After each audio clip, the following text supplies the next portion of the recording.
I mean, listen, for everybody watching, when you watch this after, like, this is a critical part of this conversation we just had. It's like it goes against what you would think traditionally. Why would I want to encourage my subscriber to pause now instead of getting paid? Hey, everybody, welcome back to SUBTA Studios. We got a really good guest on here today. There's been some build up for this Friday live, so excited for all of you to tune in. We've got Alessandra Sales, VP of Growth at IPSY. Alessandra, thank you so much for tuning in. Thank you guys for having me here today. Of course. IPSY is obviously one of the biggest and greatest leaders in the subscription space. I know that you've been with the company for a while. If you quickly just give us the background of IPSY, tell us a little bit about yourself, and we'll start getting into some good questions. Yes, of course. I've been working for IPSY for the past two and a half years. And for those of you who are not familiar with IPSY, we are the largest beauty subscription box in the world. We have about 3.5 million subscribers today.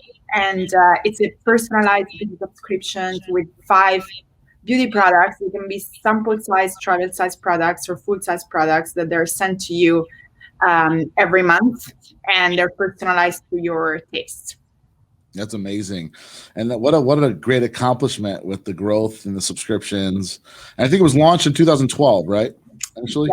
Yep. 2011. And you guys recently, and congratulations, you guys acquired BoxyCharm, which might have been your biggest competitor in a sense, right? It was in the strict like beauty space. Yes, it was. Good. And how did that go? Has it been well? I know it's still early, but was that really good for IPSY? Yes, I mean, it's been really good. It's super early. We closed last December, so it's been less than 2 months now. But the teams started working really well together. And it's I think it's going to be an exciting 2021 for sure. That's great. I know Joe well, so I actually had a call with him about a week ago, and we chatted about it. And he seems really excited, and he's going to be on this show as well here in the next month or so. He's a great guy. I think. Yeah. Joe's a really good guy. He was actually at my very first event in 2016. He was one of the speakers. So I've known him now for 5 years. So let's talk about the success, right? IPSY is like a dream for those watching and those that are going to watch this later. Building a business to that size and scale is like the dream for these entrepreneurs, right? And so what would you equate? Because I know one thing about IPSY is the community is very strong. Let's talk about that and where you see like why that's been so successful for the brand. Yeah, so well, I think in a way we're very lucky at IPSY because one of our founders was Michelle Phan, who back in the day she was one of the biggest YouTuber. And Marcelo is our CEO. He started off with an influencers company himself, right? So they were both strong believer of, creators at the very early stage, right? We're talking almost 10 years ago now.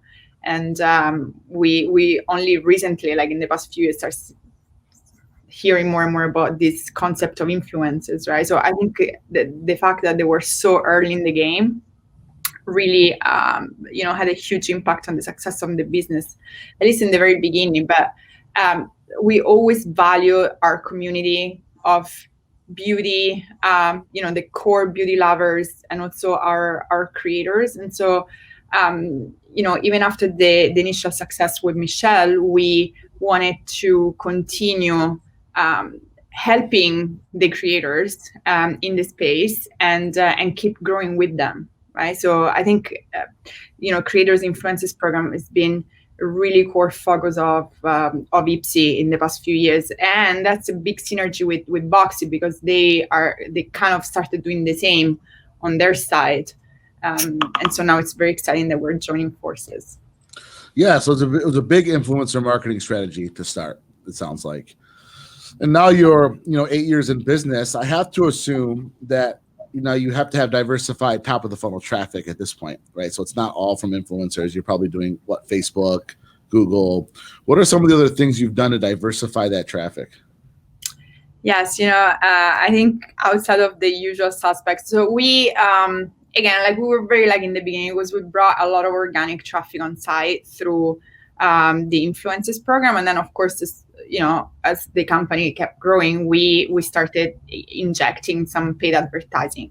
And so we've been really successful with all social media networks, really. So we do tons of Facebook, Instagram. Just recently, TikTok has been a really successful channel for us. Snapchat. And we're actually collaborating with Edison Ray. She's probably like the second or third biggest TikToker right now. So that's been a really, really good partnership. We advertise on Google, so pretty much on all digital platforms. And in Google, we've seen a lot of success outside of search on, their display properties, Gmail, the recent like discovery platform that they have.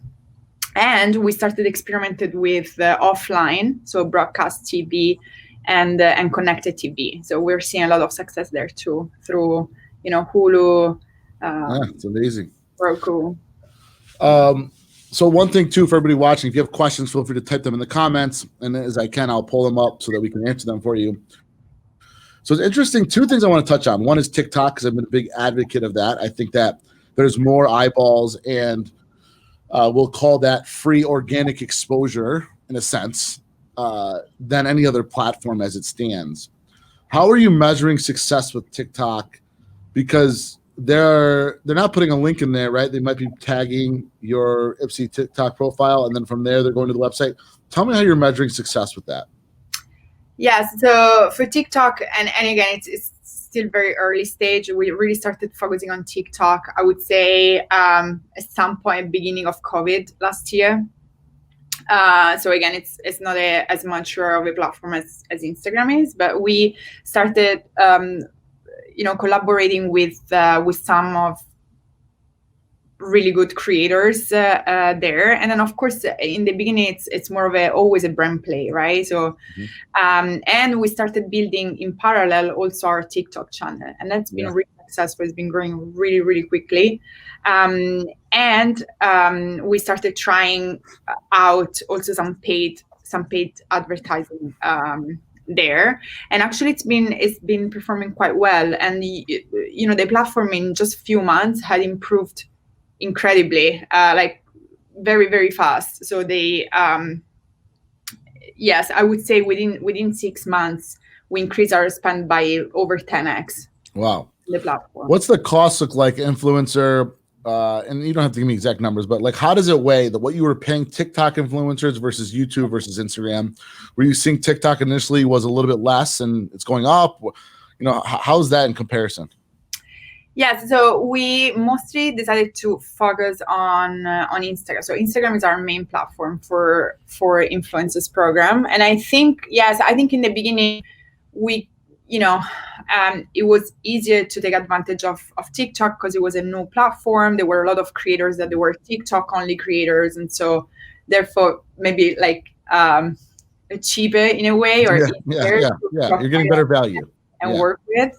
But I think the word started spreading really fast, and so right now what we're seeing is that a lot of Instagrammers, they are trying to grow their TikTok user base and vice versa. So I think that you can still find great creators at a very efficient cost on TikTok, but I think it's gonna get harder and harder as the 2020. For sure. Yeah, for everybody listening, like I think you need to capitalize on TikTok while it's cheaper than it is, right? The eyeballs and the the reach that you're going to get on TikTok right now is going to be, it's only going to go up every single day. So I agree with you there, and I think it works well for IPSY because your demographic is on there. I think the demographic is getting older and older on TikTok, which is great. But like you've got a good sweet spot. Your product price is good. You can actually make cool videos with it. Like all these things are very important, I think, when you're doing a brand collaboration. You also mentioned TV. And so I actually met with a brand. I don't know if you guys do this or not. I met with a company a week ago. They're actually able to measure conversions with TV ads and give you customer acquisition costs just like you do with Facebook. Mm-hmm. And they do it because they look at the IP address of the individual. Are you guys doing that? Are you using a software like that wow? So tell me about that more. Yes.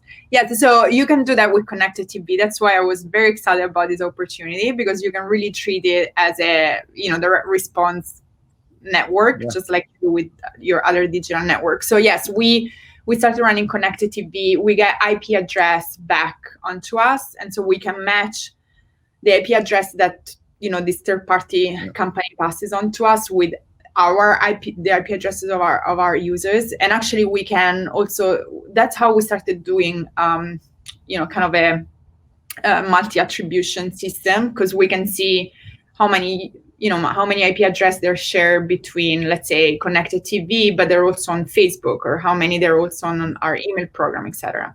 And so we started weighted the different channels differently, and that's how we're measuring success on TV. But yes, there is a pretty good like scientific way of getting your cost per subscription, whatever your main metric is for connected TV. So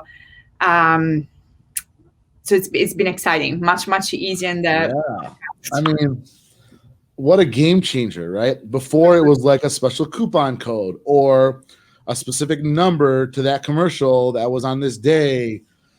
Now you're able to measure that just like you would Facebook ads. Are you seeing the CAC levels are coming in well compared to other mediums like Facebook or influencer marketing? Are they still high? Are they lower? Really well. No, actually, we're seeing, it's very comparable. I mean, of course, we are not scaling to the level of Facebook. So Facebook, but it's actually it's a good amount of our overall budget, and it helps us diversify with the type of audience too. But yes, our CAC is pretty much in line with the rest of our digital channels. That's why it's pretty exciting. I think what the most important part of what you're saying is, and for everybody listening, you have to diversify the top of the funnel traffic, because one change in a Facebook algorithm, one spike with influencer marketing that might have had a stale audience, like can send CACs to the roof and have a huge effect on your bottom line. When you're able to diversify the traffic, it's just like in life, right? When you have investments that are diversified, if something goes wrong, like you're covered. So, you're able to protect yourself from any sort of big change. So I think that that's great that you guys are doing it well, because so many brands are like 80% acquisitions coming from Facebook. And it's like, that could be scary, right? CACs go up 30%, and all of a sudden your CAC to LTV ratio is not there anymore. So that's amazing. What are your thoughts on, have you been noticing that a lot of these brands and these e-commerce companies, they're starting to do live, like product review, like QVC, but digital? Have you been seeing that? Are you guys testing anything like that? Yes. So I think it's interesting, right? Because I think that's the big bet for Instagram/Facebook for next year. So we know that a lot of their product roadmap is going to be around shopping within the Instagram platform, and this idea of QVC for live, where you can watch and buy in real time. So yes, we just started experimenting a little bit more with live. Again, since the beginning of COVID, we unfortunately had to cancel our live events or like in-person events. And we had a big event team, so we used to do one event every month, and then we had this big massive event in New York at the end of the year. So we canceled the in-person event and we went live. I think it's still at its infancy stages, but let's see what's going to happen after Instagram is going to improve the platform a little bit. Yeah, I think the concern with the Instagram style, with their platform, is how do you get the subscriber to subscribe, right? Like, they're buying it through Instagram.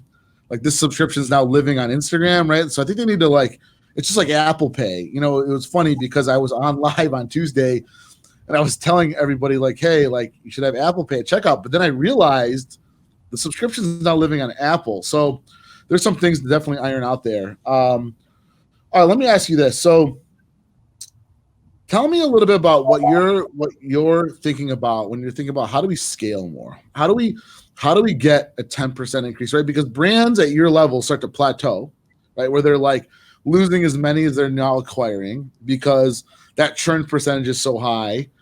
But for the brands listening, some of them, they're not at your level yet, right? And some of them are trying to get to a 500 to 1,000 or 1,000 to 2,000, right? Everything feels like it's a hockey stick and it plateaus. What are your suggestions of some of these brands that can help them? Or what are you thinking about when you're thinking, how do we make up that delta of churn over acquisition? Yeah. So I don't want to sound like a broken record, but I think especially for the smaller company out there, the guys that they just started, running some paid experiment and probably don't have the luxury of, be able to do a test and spend millions of dollars into one platform. The testing and the attribution behind testing is key, and it's not something that just big companies should do. It's something that small companies need to do, perhaps even more so than the bigger companies. And I think in the beginning it's a lot about, especially for subscription boxes, it's all about retention at the end of the day. What even talking about with companies that are smaller than us, it seems like acquisition it's less of a hurdle, especially when you don't have as many users, or you're not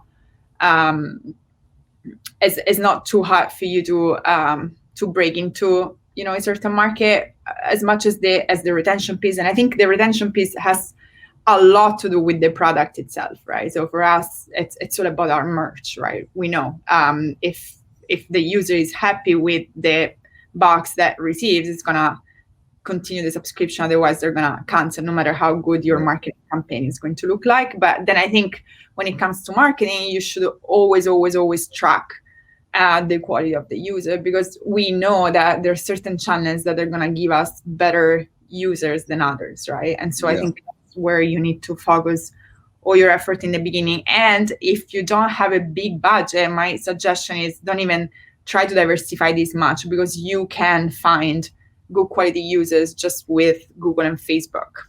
Right. You bring up a good point. And another good point is that being able to track the LTV based on the marketing channel is critical. So we might find out that let's say you've got 5 ad sets running on Facebook, and you've got one ad set that's targeting one demographic, another ad set is targeting a different demographic. And on the surface, you're like, well, this ad set here is acquiring customers at a 20% higher CAC. But as we dive into it, we realize that the LTV is 50% more. So we should pour more fuel to the fire. So I think you're right. You got to A/B test. You got to try different groups. You got to look at the data and understand that sometimes CAC levels can be higher, and it'll be fine if it's a higher quality consumer, like you said, and the LTV is through the roof, right? So it's a really good point. That's why it's really important, I think, from day zero, when you start your company, to really figure out how you want to set up your attribution, because you don't want to cheat yourself, right? Like you can easily acquire a bunch of teenagers for a very low CAC that they're never going to retain, or you can spend a little bit more for the right audience and still get the longer term LTV that you want. Tell me about, because you touched on retention. I'm a big retention guy. I think that there's a lot of focus on acquisition. I think those two departments should be the same size. What do you think are the things that IPSY does really well that helps lower churn and keep retention? Yes. So, I mean, again, I think we have a really well-oiled machine where our retention team, the CRM team, so the people that they try and engage via email or via push notification, our merch and our ops, they're all in the same page. So we literally meet every week and we talk on a daily basis. But yes, I think it's part of all these components, right? So you need to have a good merch. You need to have an amazing ops department, because you don't want to ship late. You don't want to have, less products than the user is expecting to have. And then you have to have an amazing digital experience, right? Because if any of these three, places is broken, then that's where churn is going to start going up. But I think from a digital standpoint, there are a lot of things that can be done to improve retention. And I mean, you can do sophisticated stuff. So we started because, thankfully we have enough resources to do so, to do some fun machine learning, like predictive model, where like, oh, this person is about to churn. So what does this person want for, in order not to churn? And so we started looking into this type of cases. But I think at the beginning, as long as again, the experience, the overall experience is fluid and not broken, that should definitely help with retention. Yeah. It's the overall experience comes down to not just the product, it's the shipping, it's the fulfillment, it's the website user interface and the user experience. On the retention side, you mentioned looking at data to give you a predictable analysis as to when someone might be churning so that you can get ahead of it. One, I think it's truly amazing because you're being proactive. We're not being reactive here to trying to save somebody. What would be something you would do though? So if you have a group, this segment of subscribers that, the data is showing you that there's a high probability they're going to churn on month 6. What do we do? What are you doing leading up to month 6? Are you reaching out? Are you sending out a survey? Are you getting feedback? Are you adding a little item in that month's box in month 5 so they stay for month 6? Mm-hmm. What are you doing to try to, once you've identified with that predictive analysis, what are you doing then? So it depends again on, this segment of the user. It depends why we think they're about to churn. And so we offer different incentives to the different segments. So say, for example, we might think that you are one of these people that you're going to say, you have too many samples at this point and you don't want to. So oftentimes what we do is actually we proactively advise you to pause the subscription. So crazy. So smart. So smart. Yeah. It's like it goes against what you would think traditionally. You're like, why would I want to encourage my subscriber to pause now instead of getting paid? But the data is telling you they're more than likely going to cancel anyways. So let's be proactive. Wow, it's genius. Mm-hmm. Okay, go on. Keep telling me. Yeah, and it's the more classic things, right? Like, this person might want an upgrade, and so we'll upgrade you. Or this person is probably gonna stay, but not more than in the next 2-3 months, based on the behavior on site, they're gonna leave. So let's push them in annual, and let's keep them incentive for the annual, so that instead of losing them after 2 months, we'll have a full 12 months of them again. So all these little tricks. Yeah, I mean, listen, for everybody watching, when you watch this after, this is a critical part of this conversation we just had. It's so smart. You're giving offerings to individuals before they cancel that in some case, like you said, put them into an annual, which is now just put LTV through the roof, and others that are just keeping them on for longer. I think it's so smart. And are you using a software to sort of give you that predictive analysis? Did you guys build something internally? How are you doing that? We have an internal ML team. Yeah, we have a data science team in-house. And it's insane. It's amazing. I think it's truly amazing. I want to thank you for being on. I want to thank you for all your support to SUBTA and congratulate you for what an amazing job IPSY's done. And I'm looking forward to seeing you in Dallas if SubSummit's happening in September. Thank you. Yeah, I'm keeping all my fingers crossed. Thank you. And if you need anything at all, please let me know. And everybody watching, thank you so much for tuning in. If you see this afterwards, feel free to shoot me any DMs with any questions or comment here. And Alessandra, thank you so much again. Have an amazing weekend, and I will talk to you soon. Thank you again, Chris. Thanks, everybody. Bye. Have a good day. Bye.